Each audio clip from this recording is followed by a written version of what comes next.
I just think that's just Amorim's going. If he can turn the players around and get us winning, everyone's happier. We see the bad side of people so much less. Do you know it's like? Do you know it's a good example of that? Tear up what Man United is on the pitch, and then in 2 years' time go, we've got no wingers. All these people are like slow as and now they have to be wingers. We've got wing backs like Frimpong or whatever who isn't a winger but can't play full-back in a back four. Then what happens? Yeah, he can. Welcome to Stretford Paddock. This is Off the Bar, brought to you by Green King Sport. That's Jay Marty, that is Ste Howson, and we're going to be talking Ruben Amorim. Ever heard of him?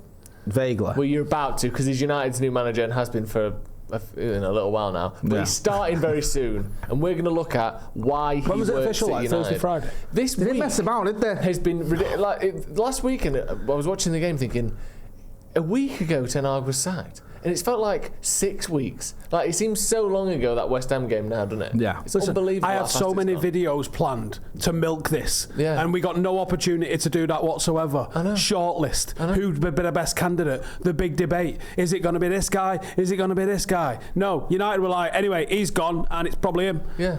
Yeah, and where were you with your little inside info?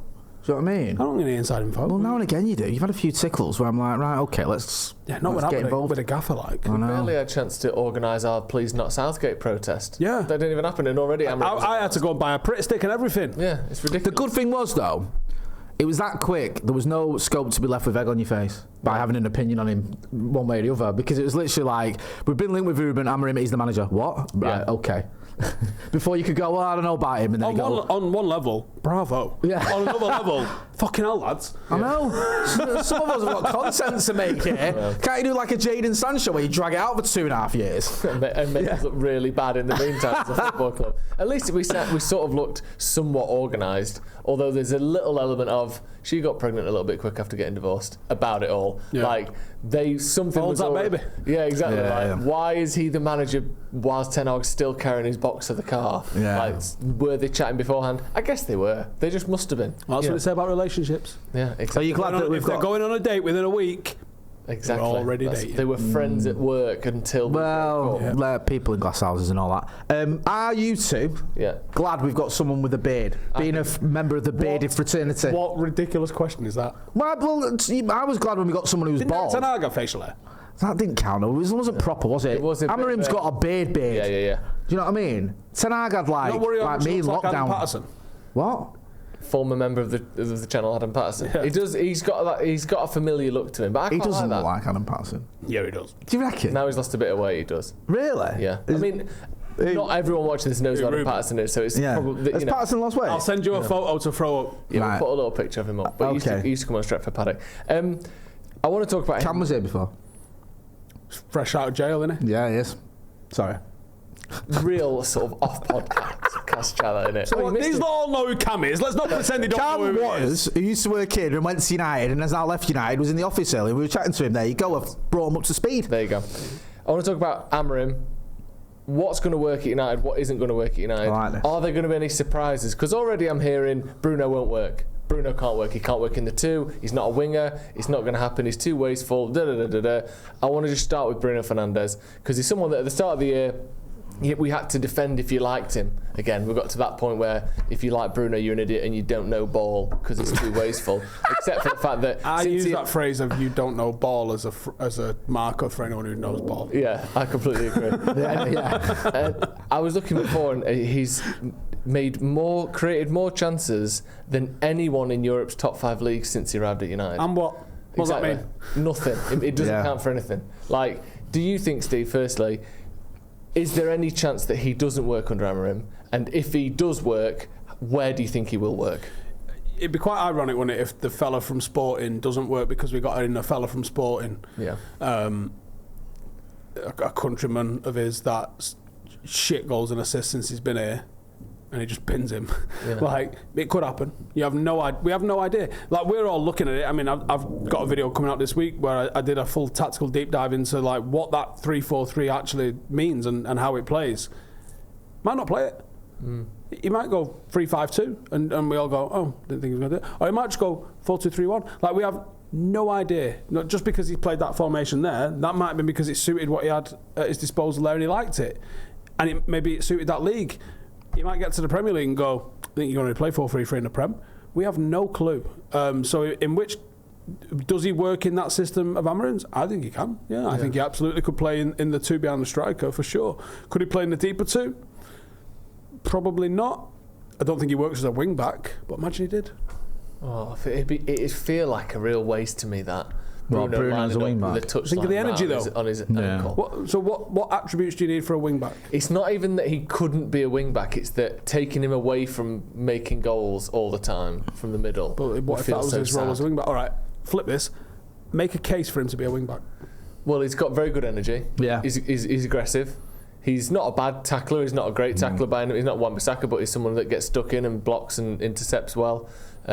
He'd work hard. He'd go up and down, and he can put balls in from the right hand side, ping him crosses in when he's. Joe, it's an excellent point. I absolutely agree. Yeah, but he could do it. But he could play most positions. But I think it would be a shame to lose him in those central areas. The only worry I have though with Bruno is it's caught. So obviously you've done a video on it. I've looked into it as well. Like these sort of two number 10s that he has will kind of do a bit of everything. They're not just like a 10 the way you think of it. They'll kind of be wingers at times. They'll tuck inside and sort of go with the striker at times, make runs off the striker and kind of almost play as number 9s.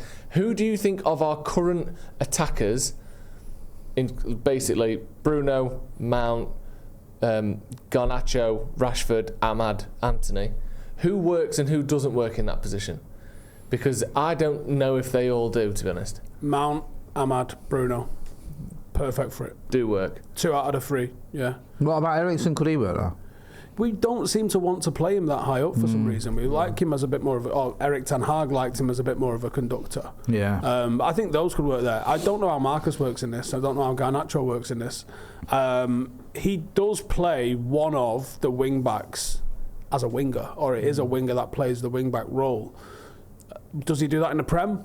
Did he get away with that in Liga NOS, and he just thought we can go a little bit all out in this league? Would you get punished doing that in the Premier League? Would he maybe, like, I look at Mazraoui and Xerxes and I go, if he plays that 3-4-3, not sure where they play. Can you not see Mazraoui playing as a wing back?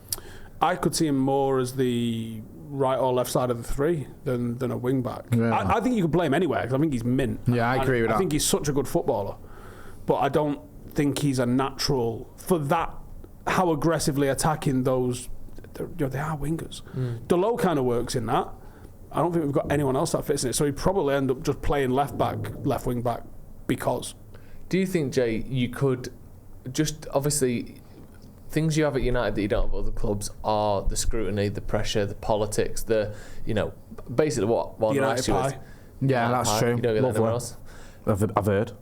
Is playing Marcus Rashford as a wing back something that you can be allowed to do at Manchester United? Do you think he could get away with that? I think he could try it, but I don't think it'd work. I'd love to be a fly on the wall in that meeting. I know. But that's what, firstly, from Marcus's perspective, from what Marcus is to Manchester United as a part of the brand perspective, from the wages perspective, from the fan base, could he do that? I think if he felt he could fill that position, I think he'd get away with it, and I don't think Marcus could moan too much, or certainly say I'm not doing that. I think if a new manager comes in and says, right, this is your position, I need you to play here, I think he'd do it. Yeah, it'd be good enough. I just don't think. I agree with Steve. Or Steve's asking the question. I don't think he could play wing back. I don't think defensively Marcus has that in him. No. To just sort of it's not just like if you're a winger you can play wing back. That's not how it works. You've got to be good at the defensive side of things, and I think that's a weakness in Marcus's game. Yeah, exactly. And then you're asking whoever's playing on, if Marcus is the right wing back, you're asking whoever's playing on the right hand side, let's say for example Matthijs de Ligt or whatever, to do a lot of covering and to have to make up for that. And I don't think that makes any sense to me. I think you either play Marcus as one of those, if you're going to have 2 10s, as one of those, or you don't play him at all. I won't play him as a striker either. I don't think that's his best position. I think maybe get away with playing him as a 10. That could work, but not as a wing back for me. I slightly disagree with it. I think Mazraoui could do that job. Yeah. And my main concern is on the left hand side, because Luke Shaw is never fit. Harry Amos is still a young kid. It's going to be Mazraoui. Sorry? I think it'll be Mazraoui. on the left-hand side and Delort on the right. Maybe it suits him, but maybe that could if work. Shaw's fit, it'll be Shaw. But we just If he's fit, you know. like if Shaw's fit, you maybe get a month out of He's it. always injured. I'd play Euro Millions. But you say that, but he's always injured. But he never plays like less. He never plays 8 games a season. He usually plays somewhere between 25 and 40 games a season, which is a substantial amount. But he's getting his 25 on average. But is between 25 and 40. Is his injury record not getting worse though? Progressively worse, and it's different. It's I don't weird. think it's getting progressively worse. It's what was it? Better, It's almost 8 months, 9 months since he's last played. This spell has been terrible, but the season before last he played the most he's played in 10 years. He had a great summer though, didn't he? He did. He had a great summer. He came and played in the Euros final. But I'm not saying that his injury record isn't good. I'm just saying we kind of do this thing with Luke Shaw where we're like, he's got to go, we're done. And then he comes back, plays really well, and gets picked every single game. He's fit by every manager that's ever had him. Yeah. I think we'd be a little bit short-sighted to think he's done. He's not getting a game again. Or it's been what a proper football club does. Potentially. What would you do? Just have him on the bench? No, I'd bin him. But you can't, at Christmas? Well, you're probably not going to be. I mean, like, What sort of Christmas present? That's the way you said that. Like you bin him at Christmas. Good news You and bad heartless news. bastard. Still thinking about the bad news. Luke Shaw comes down with a little hat on, his pyjamas on, opens the door, and it's just fucking Jason Wilcox going, "Sit here, lad. Got some bad news for you." Good news is mince pies. You like them? Yeah. Bad news is fuck off. You don't work here anymore. Can I have another mince pie? Nice. No, you can't. They're from Mazraoui. Hey, But sorry, I don't know why I said at Christmas. like, you said it was like you can't do that at Christmas. I mean, in January. That's not in the festive spirit. Sacking people. I think there's so many you've got to find a buyer for, and I think they'll be spending so long just ringing people going, have I got the Brazilian winger for you? Have we got a winger that can play wing back? Anthony. He's the best suited for it of our wingers. Yeah, but you've got to convince him that. That's a good point. But technically and statistically, he is our best defensive winger. More interceptions, more tackles. Please keep it on Joe Single. Do not put me in this conversation. But genuinely, that isn't debatable. The numbers prove that. And I think when you watch him, he's the only one for me that when I'm watching him defend, and you have to. I hate how this makes sense. No, but it does make sense. He's the only one that when I watch him, I think he's actually trying to tackle the fullback that he's chasing back here. Marcus and Garnacho do just enough sprinting and then let the defender get away from him where they can go, I worked hard there. But they didn't. Anthony actually wants to What go. about Diallo? He's got a bit of metal to him. Stay on Antony a minute. He's awful though. Yeah, he is doing really high-end winger stuff that we need for a goal-scoring winger or a creative winger. Ball and that. But I'm just saying. He's good at running. But Oh my God, we used to win stuff, you know. We did used to win stuff. Oh. And I know you want your wing back to be getting, maybe 6 goals, 8 assists a season. I'm sitting here like thinking about Alphonso Davies and people that might really get the crowd on their feet, and you're trying to go, actually, Antony. But I'm thinking for the rest of the season because Ruben Amorim's got 3 This is freezer pizza, is what you're trying to do to me. I'm thinking we could go out to Rudy's, and you're like, we've got a 99p big fat one at home. Do you think it works? I don't know. I think it makes sense. Yeah. Whether or not it actually works is up for debate, innit? But yeah. I don't know, man. I don't know. The problem as well, I think if I'm Antony or his agent, I'm saying if you play 3/4 of a season at left back, your next club is buying you as a left back. And Ashley Young never stopped being a fullback after he became a fullback. Valencia never stopped being a fullback. He played up front for a little bit when he went back to. That's true. Where did he go? For about 2 weeks. Villa. Yeah. Did he play up front? I'm sure. But you know what I mean? Like once you've made that jump, once you admit you aren't good enough to be a winger, good luck making a club make you a winger again. So maybe he won't do it from that. Yeah, but his option at the moment is. Yeah. I don't even know if there is a club. At least there is a club. Like this is where his agent's really got to earn his 10% in it, because he's be like, listen, the options are, or left back. Yeah. Maybe he'll do or it. left wing back. So obviously Antony. Imagine he's mint. No, I just can't see it. Doesn't require too much conversation. We can wait and see what happens there. We're pleased, as always. Off the Bar is sponsored by Green King Sport, where football is more than a game. There's loads of big fixtures coming up, of course, including the match against Leicester at the weekend. So if you're not going to the game, do the next best thing. Get your mates together and go down to your nearest Green King Sport pub. And the great thing is as well, for the duration of the game, you're getting 10% off drinks. And if you haven't signed up to the app already, you'll get your first pint free. We've linked the app in the description, so go check it out. And thanks to Green King Sport. Who does require conversation though? Is Garnacho and Rashford? I don't think they do. I don't think they work. But what? So we're getting rid of them? I can't I didn't see say it. that. Well, I think you have them in the squad. You can use them, but they're not going to be first choice regular starters. Where do we have pace in this team then? That's my worry. That's my worry too. Because not many 10s. Well, basically, if you're a really quick 10, you're a winger. Typically. Yeah. Like, you don't, Salah's a 10, but he's quick enough that he can skin a man and go past him. You're reliant on whoever your wing backs are to be early, getting somewhere early, and you're relying on Højlund to get involved in zero build-up play whatsoever, and just being available for the cutback every time. Well, he's got to lead the line. Otherwise, if he starts coming to feet, and your two 10s are coming to feet, because that's the nature of a 10, you might see a 10, especially if it's Bruno. He might look to run in behind, but generally 10s playing between the lines. They're not trying to stretch play. So if Højlund's coming in as well to get involved in the build-up play, you're just getting defended easy. They're just going to step the line up against you. And what happens is, you see what happened with England. You've got no outlets. No. So unless you're able to, send one out to fucking Antony on the left wing. Also, here's the other thing, benefit about putting him out there. He can't cut in on his left foot. No, he can't. So that is a big. Do you know what with Antony though? It's not just the lack of ability for me. I just worry about his attitude. Like, honestly, I don't think he's good enough, and his attitude stinks. And people go, "You've got an agenda." Like, I've just decided this after he's been here a week. We've had him over 2 years now, and he's got progressively worse. He kicks off and moans when he gets put out of position. He doesn't contribute enough. I just think he's bad. But his finishing's. I know. I just feel like look. I say it all the time. I love it if he proves me wrong and he plays left wing back and he's mint. I just don't see it. I'd be very, very surprised if Ruben Amorim could trust him to do that job. I really would. And I hope he does prove me wrong and he helps us win trophies. I just don't see it happening. On the wing back situation, then, are we basically admitting that we need to rework the squad? Then, like, how many millions of pounds are we going to spend on a wing back system? Loads. Potential. I mean, if you look at United's track record, statistically, the most likely thing is Ruben Amorim is here for 2 seasons and leaves in his 3rd season. Yeah, and we spent about 500 million in the process. We spent about 500 million. And players that only play in his system. Yeah. That only he rates. Yeah. Do you know what I mean? And then we're going to get Louis van Gaal back. But and then he'll be like, I don't like any of them, get rid of them all. If you put that question to Ineos, they would say, we've thought about that one way or another. I hope so.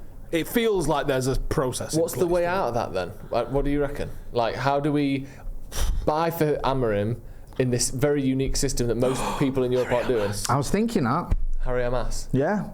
He's never played a first team minute though. Exactly. Yeah. People don't know. And he's the one that comes in and he just, the fellow with the beard goes. Yeah. He has a look at Antony and goes, Harry, come here. I'd give Harry Hamas a chance over Antony at left wing back. I know he's only 17. I know he's not kicked a ball in a proper game. But I'd give him a chance. He's been on the bench, hasn't he? He was on the bench the other week. He's played well in pre-season. Why not? Let him try. The bit you're missing at the minute is the exciting bit, which I think we spoke about on Sunday after the game. Lenny Yoro's not played a second in the league here and we're all going, how the fuck does Lenny Yoro fit into this with Delict and Martinez and all that? How's that work? Yeah. He just steps in and goes, right side of the free. Gotcha. That's what I mean, yeah. That what you think it Delict in the middle, sense. Martinez on the left, Yoro on the right? Tell me you're not touching yourself. No, it is a little lovely. bit with that. It is lovely. It is good because I think what I saw in the analysis stuff I read and watched is that it's the 2 outside centre backs that do most of the progressive passing and play. And the middle one's a little bit more industrious, maybe more of a Delict kind of Maguire mould. Not that they're the same player, but more similar than they are to Martinez. Those 2 on the outside, I think that works personally. Martinez in particular is going to love this because he's getting to play balls straight into like the number 10's feet into midfield times. Lenny Yoro as well, with the pace that he's got. If Delo has gone high and he's still dicking about in the final third as we're getting countered, Lenny Yoro going toe to toe with a winger, coming the other way. I think he likes that. I think it suits his game as well. I think that as a back three is lovely. Yeah. I think you're right. I think as a back three, it's lovely. My concern isn't the defence. I think we've got the players it works with. I think the wing backs a bit of an issue, but it's just goals, man. I worry about that. I just think that he's got to come in. Change. He's got to come in, and it's like, you're talking about Højlund's got to get in those positions, and he's got to do this and that. And I understand and I agree with it, but that's almost like changing everything about him, because a lot of the time he doesn't. And we saw it the weekend. People were giving Xerxes pelters, and I understand why, but he came on, and within 5 minutes, he'd got in those positions straight away. When Højlund hadn't been, and okay, you can argue we weren't playing the right balls or whatever, we were playing balls over the top, and he was sort of chasing shadows. But it just seems like that isn't what his sort of instincts at times. His instincts is to drop deep and go run the channels. You need someone who's going to be in that box, and I don't know if Højlund is A, going to do it, and B, going to put those chances away if he gets them. I hope he does, and I'm not giving up on the kid. I'm just saying it's, at the minute, what are we on? Is it 9 goals in the Premier League so far this season? I think only one team has scored less than us. Yeah, and and 3 of those came against Southampton, so it is a concern. Cole Palmer scored more, I think. Yeah, he's on about the same. Really? Chris Wood's got the same goals as Antony, thereabouts. How's he done this?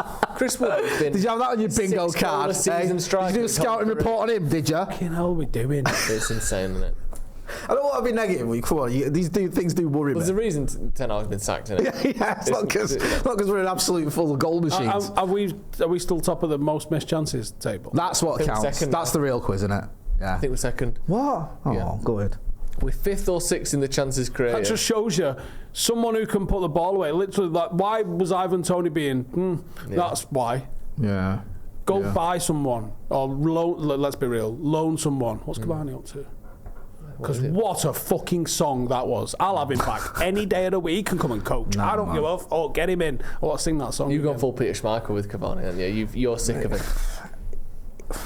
I know I sound like this bit of guy, right? But he blatantly just didn't fancy it at the Etihad. He didn't. He trained all week, and then he wasn't fit. And the manager was like, well, I don't know what's wrong with him, because he's been training all week. He just couldn't be arsed. Yeah. And it annoyed me, that. I'm sorry. I know I'm going to need to get over these things, but they annoy me. Because it's just like, why can't you be asked in a South American thing, game? though, when they go, I'm injured. It's a British thing when their legs are falling off to be like, I'm fine. But as soon as that game finished, he was fine. He was back in training on the Monday, and then he was running up and down the touchline for the next game, getting his name sung again by idiots. And I was sat there sulking. But what a tune it is. I know. I understood why he got his name sung, to be fair. Back to the front line a little bit. Sorry to dwell on it, but I think it is the most important thing. It's shit, Joe. Well, no. How is Amorim going to get it to score more goals? He's not. He is. No, he ain't. I think he will. He's going to do it by buying someone or probably loaning Cavani, like we said. But you say that. But it's not. I get that they're not top players in terms of goal scoring, but none of them are playing to their potential in terms of goals. I don't think. I think Højlund can get 15. He got 16 last season. He's nowhere near that in terms of on course. There is no evidence that any of them can do. What you're asking for all of them to do is outstrip what they've ever done. Or no, I would take matching it. I think Amorim could be expected to get one of those front three up to a point where they're maybe doing better. So Garnacho is what, 6-7 goals is his PB so far? Yeah, something like that. I mean, right, Ahmad's is 2. Well, something like, Rashford, okay, there's the outlier, but even so, that was only 17 or something in the league. Yeah. And even if you get the same again out of Højlund, it's still not enough goals. There is not enough goals. We're well under that. So far. But that's the high watermark. Yeah. So even if you're looking at average seasons for all of them, not enough goals is the bottom line. No, I agree with that, but we can't end this season on 36 league goals. Do you want to fucking bet? That's what worries me. We can't. That's what worries me. If you times it by 4, then you can have basically your front 3 or your front 4 strikers having like 4 goals each. Yeah. I'll be real with you. Surely Garnacho would be on 8, I think, to be fair. Amorim, and you only get 4 times the output that we've seen in the first quarter. Why is he any better than Ten Hag? He isn't. Like, surely they're expecting something to get better. You can only piss with a cock you got, Joe. Yeah, but you say that, but you can shave around the base to make it look a bit longer. Do you know what I mean? Surely he can do something with this front line to at least make them approach their potential. No, Probably, he but can't be expected to do that. What else is he here for? But if that's what it was, the transfer market wouldn't exist. No, I get that, and they're obviously, Sir Alex Ferguson never going to be had Haaland. Berbatov, Welbeck, Chicharito, and Wayne Rooney, and was like, "That's fucking shit. Go get me Robin van Persie." Yeah, because that's what you need to do. You got to buy the goals. Fergie, going back to Fergie, when he arrived, he said that was his issue. He had Terry Gibson and Peter Davenport as his strikers, and he said it was weak. It wasn't good enough. Get me Brian McClare. Yeah, and he's 33 goals. Who do we get then? Who do you think? Gyokeres is obviously an obvious one. We've got some stats, I think, of him. Sorry, we have to scroll down to them because they're not on the screen. Thank you. Sorry. Shall I go? Cut to me. Yeah. Oh. That's Steve. I'm Stevie. Gyokeres is obviously the name that's been linked immediately because he's the former striker at Sporting, and we've got some stats from him in comparison to Højlund. Minutes played already. There's a big jump there. I mean, that's one thing. I don't think Højlund's injury prone per se, but he's not someone that's fit every single week. Gyokeres played 3,700 since the start of last season, only 2,400 for Højlund, so a third more there. Goals scored, no comparison really. 41 for Gyokeres, 11 for Højlund. Touches per 90 is sort of in that kind of almost double ballpark, 44 to 28. Touches in the box again, 10 for Gyokeres, 4 for Højlund per 90. 4 touches in the box for Højlund. And shots per 90 again, one with me and you talk about all the time today.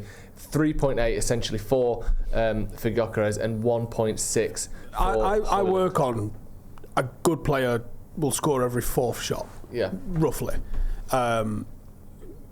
Gyokeres is basically the bar for that. yeah. He's pretty much a goal a game. He's outstripping that, I think, this season. But he's getting the volume of shots, just under 4 a game. I would expect him to come away with a goal a game based on 4 shots a game. Yeah. There is an element of we don't supply Højlund enough, but he has his own hand in this as well, in terms of like, when do you see him drop a shoulder and create something for himself? He's not really doing that. So the problem is he was available for about 8 mil when he was at Coventry. Yeah. What's he going to be worth now? Probably put a 0 on the end of that, I'd have thought. Maybe then some, if that's what we paid for. I think the fact he's been at Coventry until he's 25, he's never going to be 150 million. There's always going to be 100 though. Maybe, but I think it's always going to be that, like, I know that people bloom late and you can look at Ian Wright or Harry Kane or whatever in these, but to be playing in the Championship at 24, 25, that's particularly late at a particularly low level to be Jack then Grealish world is class. He might, somewhere between you two might right, because Sporting are probably going to play hardball, aren't they? Yeah. Like You just took the manager. You just took the way manager with the before old they wanted love. him. And now You're on the phone like, so do all them goals that you scored. we'll have him in as well. And you're like, hang on a minute, you can fuck off. And then are we not just making what could be the same mistake that we just made in terms of going raiding Ajax? Yes. Yeah. Because that gets put straight on Amorim's, like, all right, there's a ticking clock there for you. If he doesn't score at least 25 goals this season, you're a shit manager. I don't think it's worth doing. And I think he's a very good player, but I've seen Bas Dost get 45 goals a season in the Portuguese league. Like, on 45 goals on like 46 touches in a season. Like, I don't want. I'm not saying that he's no good, but I think He kicked off once. Yeah, I'm not saying that he's no good, Gyokeres, but it does make me. I just think it's not worth. He's your Antony straight away. The problem is there's Yeah, I you're get in a your point weird on that. era of football where there's not like a raft of, like, you can't just start reeling names off. This isn't the Del Piero, Batistuta, Marcelo Salas. Even the days. generation before this one, immediately it's Benzema, Zlatan, Suarez, like Cavani, Lewandowski's probably part of that generation, Rooney. Like, in the 2010s era, there was tons of strikers. Robbie Keane, mate. Yeah, like loads of people. Van Persie, David Villa a little bit before them lot as well. You could get a 30 goal a season striker. There were shitloads of them. Yeah, They're They're in a short supply at the minute, aren't they? Yeah. So it's not like you go, there's an obvious one we can go and get. Or an obvious 30 that you could go and look at. No, there's not. And I think that's a sad indictment on football as it is at the moment. But there's got to be a way to deliver some goals. And I only think we're not going to get personal best seasons out of our entire front line, which is kind of what we need to even compete. So I think you got to go to the market, and whether that means getting in on loan, could try Cavani. Danny Welbeck. And I saw that report. Was it last year? Yeah. What was the report? United were thinking about bringing Danny Welbeck back. You'd Wanted love him. that, wouldn't you? Honestly, that'd have been the best thing that's happened to me as a United fan. Shirt, a wig on, and just Welbeck, whatever, 32 on the back. That would have been the best day of your life. It would have been the best day of my life, easily. We're talking here about changing the squad and getting new strikers. Sorry, kids. And I think buying goals, as Steve put it, is just something we're going to have to do. But how worried are you about letting the likes of, I'm not saying they will all leave, but the more traditional wingers leave in favour of this kind of hybrid 10 thing that Amorim wants? Do you worry about completely rewriting what United is in favour of a single manager, getting rid of, a player that in Rashford, for instance, you probably could have got 70, 80, 90 million for him 12 months ago? No, I think we just have to back the manager. Do you think? Yeah, if that's what he wants to do and that's his vision, then we can't do it half-hearted. We can't go, okay, you're coming in, but you have to keep all these wingers, even though you don't want to use any of them, and they'll all be upset and angry because they're not getting games. Surely this conversation's been had. Yeah, like... Surely. You know, in the my middle of thoughts hey, would you like to be the United manager? Yeah, love to. What do you think we need any more players? I think loads. Yeah, get rid of all them. Well, all of them? Yeah, all of them. They're all rubbish. Surely this conversation's been had. We'd hope so, but we haven't seen the thing is, as well, a lot of these conclusions on the pitch, players that we're talking about, they can operate in different positions anyway. There's a bit more to the game than just they are out and out wingers. Yeah. Like, you look at Garnacho, you look at Rashford, you look at Diallo. They can all operate sort of between that sort of winger and striker position. So it's not just like there might be scope where you can go, look, I can work with these guys. It's a slightly different system. Also, we can't ignore the fact that a lot of them were unhappy with Ten Hag. So they're going to get that little bit of a lift, I think, anyway, because it's a new manager coming in. There's that little bit of a bounce. We've seen it with almost every time there's been a new manager coming other than Ralph Rangnick, where everyone's just sort of had a lift. So there might be a bit of that. Do you know what I mean?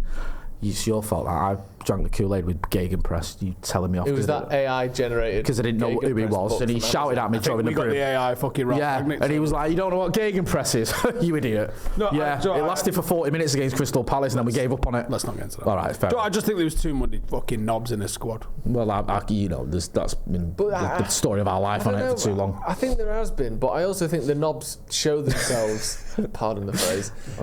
When things are going wrong. That's Steve Single there when he says things like that. The knobs show themselves. Steve Single. The knobs show themselves. Oh, no. The knobs present themselves when things are going wrong. So it looks like all of a sudden every time a manager gets sacked, this squad's full of bad apples, this, that and the other.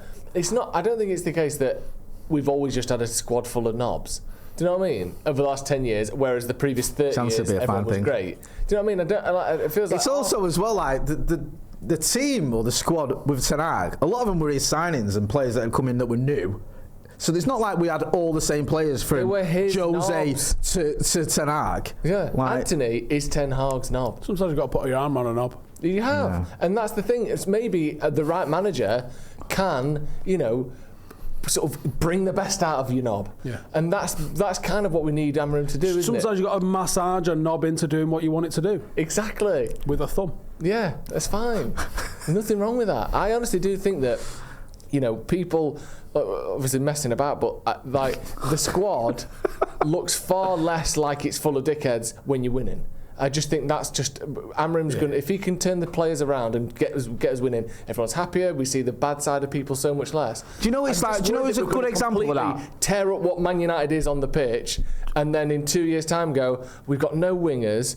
All these people are like slow as fuck, and now they have to be wingers. We've got wing backs like Frimpong or whatever, who isn't a winger but can't play fullback in a back four. Then what happens? Yeah, he can. He's just not going to be there. Yeah. No, you're right. You're right about what happens then when you're winning. We can't pretend everyone seems all right, because the best example of that is Arsenal. When Arsenal winning matches, everyone thinks, "Oh yeah, they've got a great squad. They've got this young squad." And then when it's not winning, you notice that they have got a lot of dickheads in that team. I just kind of notice anyway. Do you know? Well, you notice it anyway, and it's like, hang on a minute. A lot of these aren't lovely people. No, they're just actually a bit moody and a bit distasteful, some of them. He's got a limp, hasn't he? But what's the solution though? Is it you say to Amorim, look, this is your squad, we can bring in one or two players. Surely he wouldn't. But you've got to work with what you've got. Or is it David Moyes? You are the new manager, and he's gone, okay, fuck. Yeah. Right. I don't know what I think the solution probably has to be Amorim has said, I can make this team work my way.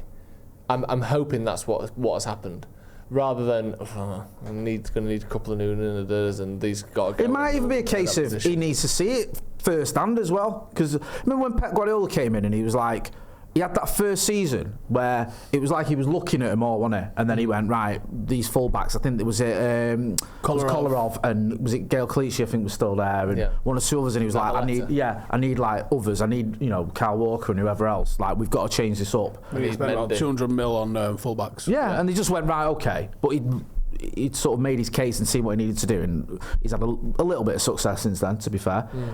Maybe he needs to come in and look at this season and go, okay, this is what I've got to work with. Let me see what I can do this year. Yeah, let me see what I can do with it. And at the end of the season, you go, look, these aren't good enough. These players, it might not even be loads. It might be just, look, I need two.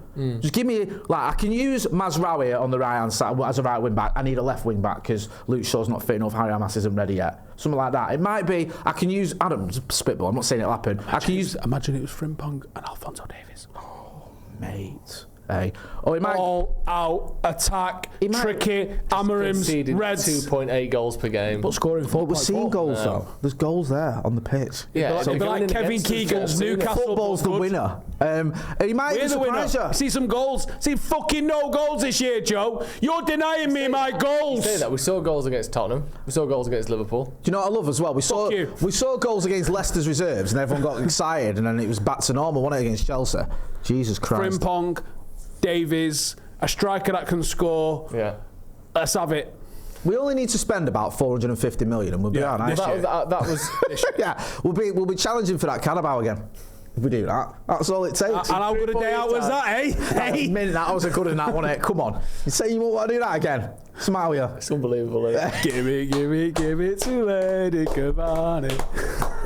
Yes. Just bring back Odie Nagalo. That's all we need, and we'll be all right. He was good, you know. No, he wasn't. Shut up. You don't even remember that goal against LASK. So don't give me that. You done 2 bottles of rum. You were told it was a good goal. You don't remember it. It was a good goal. I know, it was at that end. Yeah. I like Odie Nagalo, but he should never have been playing for Manchester United. His Instagram was one of my top 3 favourites. That's what I mean. We're buying players because they're lovely on Instagram. Do you know what I mean? The picture of him and his family and all the matching jammers was nice, but see, where did he get that lighting from though? Because the lighting was, I've never seen lighting so immaculate. To be fair, he did have a hand in that McTominay goal, so we'll let him off. But it's like that thing, isn't it? Like you look at some of the people we have brought in terms of Igalo, like Weghorst, they're not. Don't you dare put Igalo in the same category. Whoa. I won't have any Weghorst slander. They're both likeable beings. Right, like they aren't the dickheads that we were talking about. But it didn't help, did it? Really? Like they weren't dicks. They were nice. That was a disgrace, by the way. That's January. I've never felt more for someone scoring a goal as when Weghorst scored that goal. Yeah, against Real Betis, the fourth in the 4-1 win in the second leg, where he celebrated for about 8 minutes. When Ole Gunnar Solskjaer, there's not many to choose from, to be fair. 1999, right? Yeah. I've never felt the celebration of someone else's goal and that like that as much as Weghorst. Yeah.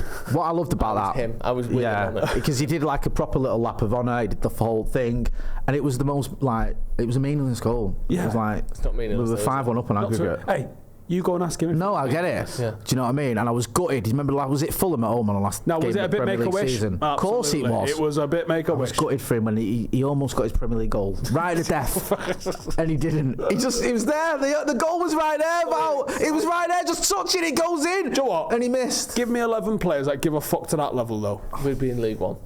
Mate, he was part of a team that won a trophy and finished third. We would have such a connection. Hey. I won't be sitting there going, I fucking hate these dicks. No, it wouldn't. It wouldn't be like the reaction I have when Antony gets his fucking number called and you go... There's something that Antony is... I think he's occupied a unique space in terms of United players in the last decade. He's the biggest flop we've ever had. Yeah, but even above that... Do you remember people used to say Juan Sebastian Veron's the biggest... Fuck Mate, you. shut up. Yeah. He weren't that bad. Fuck off. This guy... Show me a free kick that Anthony's pinged in. Fucking guy. We've had the likes of Sanchez or, Sancho or Antony. They've all had a collection of the fan base that was their cheerleaders. There was a Sancho FC. There was a Sanchez FC. Yeah. A load of people like Van der Beek, even though it was 40 million they just brought Manchester United nothing at all on the pitch, and yet they've all had their little team of cheerleaders online or whatever. Antony seems to be the least liked player I've ever seen at United, and part of me feels a bit sorry for him about that. Like, in terms of a proper squad player who's played 60, 70 games, whatever he's played. So I don't know fucking soy milk. But I don't know anyone who defends him or likes him. To you? And it does make me feel a bit bad for him. You won't let him sack Luke Shaw at Christmas. You're feeling sorry for Antony. He came out of a fucking box like this with his fucking trail mix. But do you get what I mean, though? I think he's the least liked United player I've ever seen. But how much of that? I don't like how that. much of that is his own fault, though? Who's the most liked United player ever? Yeah, but some of it has. But who's the most liked United player ever? Most liked United player in my lifetime? I never saw anyone say anything bad about Paul Scholes when he was playing, really. In terms of like, nah, he's shit, he's a dick. Like, he's quiet, he keeps himself to himself, and he's unbelievable. I can't think of anyone much. Well, Van der Sar, maybe. No one ever disliked him. People put him down because of Schmeichel. Like, yeah, but I think it might be Scholes for me. The most liked universally liked United player. Certainly when he was playing. Yeah. Because Juan Mata was always liked, but he didn't do. I think Robson. Yeah, purely because he was in a era, crap team for a lot of it and absolutely carried it. Best player in the world. And like people respected that. Yeah. I think I get your point though. Scholes was. No one has a bad word about. I remember when Fergie brought on Scholes and Rooney together. When Rooney after the contract thing because he didn't want Rooney to get booed against West Brom. Sorry, I didn't mean to. It's got to be Cantona, surely. No, because there'll be some people that prefer other players. Probably. I mean, for me, I love the man, but yeah, in terms of like. Most like universal. That's a good shout though, Cantona. I think you're right. No, he's adored, isn't he? I don't know. Even more than Robson, you're right. I think he's adored. Yeah. In a way, but and I don't also know if that adoration equals like, and also that he was mental. He was, people like that. People forgive him. No one's like people Cantona. Forgive him for what he did at Sellers Park. Like Cantona. Did people like go? That cost us the double. This is and we don't mind. This is not me being devil's advocate. This is just I'm so close to that. For me, he's my favourite fucking player on earth. So like I couldn't ever say what about Cantona because he's mine. Yeah. So I'm thinking, who is the most? Like, I think he was on the right track with the likes of Juan Mata and Scholes. Yeah. And Irwin in a sense. I don't necessarily think it's the best player. And Juan Mata had his haters. He did. I know a lot of people used to get fed up when he got subbed and he'd take ages coming off the pitch. I know that sounds dead niche, but there were people that genuinely got annoyed by that. I actually think Ollie might be more, as a player, more universally liked than even Scholes and Cantona in a sense. That's not a bad shout because Ollie as a player, was just faultless, really, wasn't he? Yeah, this is what I mean. Yeah. He was humble. He was on the bench a lot. Yeah. You rely on him when he comes on and scores. In terms of likability, I possibly put him ahead of those. He's right up there. He's not better than them. No. Cantona and Scholes are two of the fucking most phenomenal footballers I've ever seen. Both make me fall in love with it. Like I would never put Beckham in this because Beckham did have people who was like fucking show ball. And even Roy Keane, there were some people that had a little bit of attitude about Roy Keane. Weirdly, as United fans. Yeah. Weird. But all of those are my Mount Rushmore United. Just in terms of least liked, then just back to Antony for a second. I mean, it's him. I think it is him. He's him. Yeah. I can't even think of players anyone who've actually played properly and extensively for United. I can't think of anyone who defends him. Whenever I talk about him with United fans, with opposition fans, no one goes. I can't even think of anyone. I think who's the biggest flop? No, do you know what? Who's the biggest flop? I think it's different. No, I don't think that's true with Antony to some degree. I think there's a lot of apathy towards him. Well, I think some players have a pure hatred towards him. Like who? Like people hate Marcus Rashford. Yeah, they do, but there's loads of people who love him. Yeah. No one loves Antony. That's my overall sentiment. Yeah. Antony's is either whatever or I hate him as a dickhead. And I just and I'm not saying he doesn't deserve some kind of. I don't think any player deserves hatred. It's going to be harsh for him to be your best player. I'm not expecting that for anyone. But part of me does feel a little bit sorry for him. That it's like Joe, if Antony's in our starting 11 at all, there's a meltdown. I know. If he's in the starting 11, even this week... Mate, when he's not even in the starting 11, when he's warming up, there's a meltdown. And that I do feel... Honestly, you've seen it. People going, why is he fucking warming up? You better not be bringing him on. Seen it. Fucking lead it. But there is... Hey, sit down! He doesn't do himself any favours, aren't there? He's the one player as well. But he's the one player I've ever seen in my entire time watching Manchester United who started moaning to the opposition about a manager's decision. But maybe moaning to the opposition, that specific thing. But we've seen players shout at the manager, fall out with the manager. Cristiano Ronaldo kicking off that he got subbed with Solskjaer. We've seen, players fall out with Paul Pogba, fell out with Mourinho. Paul Pogba came out and said, I want different challenges. The difference with them. Many people they have were all done pretty that. fucking good. Yeah. No, exactly, but that's what I'm saying. And if Antony was really good, Ronaldo. if Antony was getting 20 goals and 10 assists this season, and he had a little word with Gabriel Jesus saying, "What the fuck am I doing playing left back?" We'd all like him, but I just think he's not been the worst behaved on the pitch. Obviously there's off the pitch things going on, which probably play into the fact that people don't like him. But I don't know, and I'm not trying to stick up for him and say he's great or that he should be playing or anything like that. Is he our worst ever player? In terms of what? In terms of a flop. In terms of like price to quality. Price to what you got. Yeah. Nah, he's not. He is. Who then? Alexis Sanchez. No. He was technically free. And he's got something to. He scored against Barca. He won a trophy. But Sanchez did nothing. Literally nothing. I think Sanchez has scored more goals. Sanchez scored against. He got the man of the match against Yeovil. Fuck off. Didn't Antony do that? I do. Was it Newton? The thing is, Antony Newton. It's close. That's how much Newport. Yeah, but Antony scored against the Scousers. Like, he's done something. Yeah. I'm not saying. All right, fuck it, yeah. Do you know what I mean? Like, he was part of one of the best He's not a games flop. we've had in recent years. He's a flop, but he's not the worst ever. For me, Alexis Sanchez ended Matteo Darmian's fucking United career. He looks amazing at Arsenal. He came to United and he was fucking shite.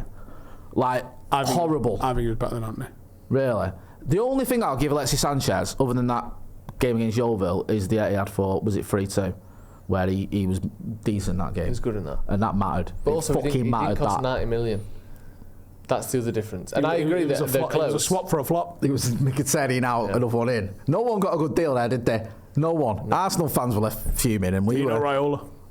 Yeah, fucking great shout. Great shout. Yeah, who'd you say though? I seen Sanchez. He's saying Antony. I think Sanchez is bad because of the wage thing as well, and that fuck stuff, and that we're still feeling that. See what I mean? Like the reason Casemiro's on what he's on, you can trace it back to Sanchez getting ruined everything. 375 or 400k a week if he gets a goal or whatever it was, some madness.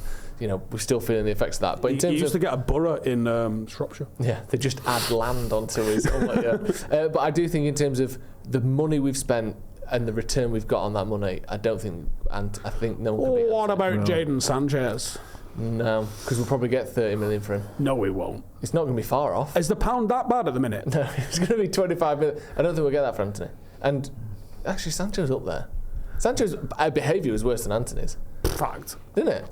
Wait till the truth about that Look at comes this. out. This podcast is descending into who's been the shittest player we've ever had. This is where people have a go at you as well. Like, I'm not saying Antony was not a flop. I'm not fucking. That's exactly agree with Sancho. Are you trying to defend yourself for not being harsh enough? No, for me, about it. Sanchez is the benchmark, man. I think he's the benchmark. If you can beat that, Just because, you know what, as well with Antony? I think with Antony, there was not much expectation. I didn't know what to expect. He was like 8 goals, 4 assists in his last season at Ajax. With Sanchez, I thought he was one of the best players in the world. Yeah, to be fair, I had a lot more expectation for Sanchez than Antony, but the price matters. Yeah, no, I agree with that. 80 million, you can't ignore it. Because everything that gets you spent $1 billion. Yeah. And like 10% of it was on that fucking idiot. Do you know what? When we've got the best left wing back in the world, see, it's a hard position. That's the one advantage Anthony's got. He's still here. He can turn it around. The reason it's so hard is because is. there aren't very many good left-footed wingers. There aren't many of them. They're very rare. You can get a lot of good left wingers because they're all right-footed these days. But to have a left-footed winger that can play left back, Fuck's sake, am I going to have to go up to Carrington with boots? You can do it. You can be on that. Left-footed, mate, yeah. Good lad. Do you know what I mean? So Antony, there you go. It's time to win it back, mate. You give me 43 shots, I'm scoring twice as many goals as him, which is 2. You give you 43 shots, you're hitting the target more than he does. Fuck you know. That's my bugbear with him. I don't mind if you shoot and hit the target. He's it over the bar again. Oh, and then he'll do that thing where he'll go like that, like it was close when it was fucking miles away. Right. You just suck out another fucking person on. And he'll act like it's just hit the bar. I should have brought it up. I wanted to try and dial back some of the hatred towards him, but it's only game. No, or he'll look at the other winger and go, why didn't you make the run? What fucking help did that do? It just shot and it's gone over. I'm going to put a visual in your head. Antony running down the wing. Ish. Which wing?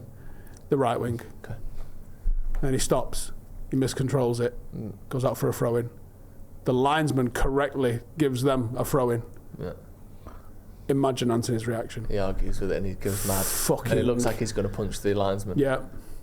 Nothing grips my shit more. Everyone clips you up defending him, saying he's the best wing back we can have. In fact, I will pay you English pounds, right, to get a clip of Antony wigging out to a fucking correct throwing decision given against him with Joe talking about him over it. I'll pay you money. You saying he's the best wing back we've ever had at this club? Didn't say that. Also, we've never really had a wing back at this club, so it's not a very long. You saying Antony is the best player you've ever seen in a red shirt? Yeah, that's true. Not just a United shirt. A red shirt. You said he's not a flop. That's as mental. No, I didn't say he's not a flop. Yeah, you did. I said he's not as big a flop as Alexis Sanchez. Right. He's still a fucking flop. But Thank you very He's a floppy knob. to Green King. You lot are obsessed with knobs. This has been Off the Bar. Make sure you check them out. Link to the app is in the description. Thank you, Steve. Thank you, Jay. Thank you. That got a bit tasty by the end, didn't it? It was all jovial, wasn't it? Yeah, of course. Do you know what I mean? Yeah. It's like we're all mates. We're all mates. Sort of. See you in a bit.